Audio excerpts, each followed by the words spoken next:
Palumbo here for Palumbo's Pythons and Boas for another installment of Muscle Serpents University. Today we're going to be talking about a good friend, Freek Nuyt from the Netherlands. He sent me an amazing boa constrictor, and I want to show you this boa off.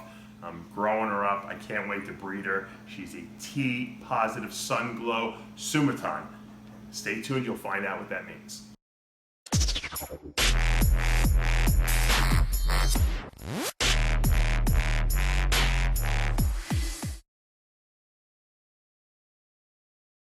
All right, so we're here at Palumbo's Pythons and Boas, and we're going to talk about boa constrictors today, and that's it's an exciting topic for a lot of people.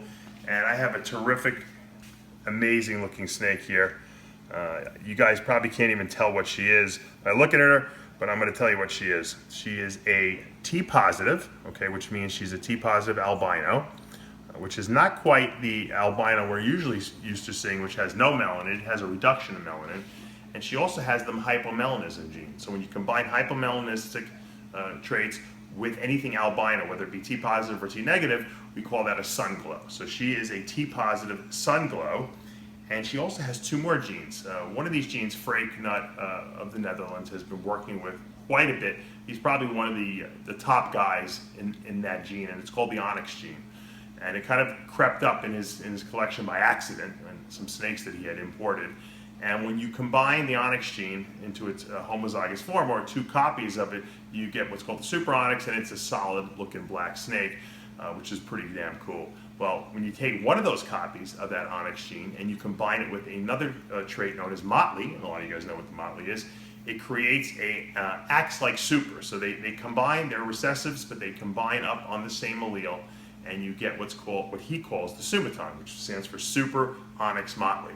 Okay, so they're two genes that are lining up together and producing this striped pattern snake, and he's proven this out where he's done this multiple times, so this is a reproducible phenomenon. So this snake contains four genes: hypomelanistic, T positive Honduran, and the interesting thing about the T positive from Honduras, which is a Central American, this is a Central American snake, is that they tend to be very bright. Okay, they're super bright, they have great color. The T positive Hondurans are definitely known to have better color than some of the other Central American T positives. And this snake has so much potential that I'm not sure what we're going to breed it to, but if you look at that stripe, it's reminiscent of, and a lot of people originally thought the Onyx gene was the same as the leopard gene, because when you line up leopard with Motley, you get a solid snake. We call that the eclipse here in the U.S. In Europe, they call when the Celtic or Celtic, I think it's called Celtic, lines up with the Motley, you also get a solid snake. But here in the U.S., it's called the eclipse. So everyone said, well, maybe it's the same trait. What's the same trait? But it's not, because it looks way, way different. This is a striped snake. So the Onyx Motley lines up for this, what we call Sumoton, and then of course we got the T positive and the hypomelanism in this one snake, and it's small. And you say it's small, this snake is almost 2 years old. The T positives, especially the Central American ones, you know, all the Central American snakes for that matter, stay small. They're little. They can live there. Vin Russo said it best, they can live their whole life in a V70 tub, and which is really small. If you figure boas, they gotta have big tubs.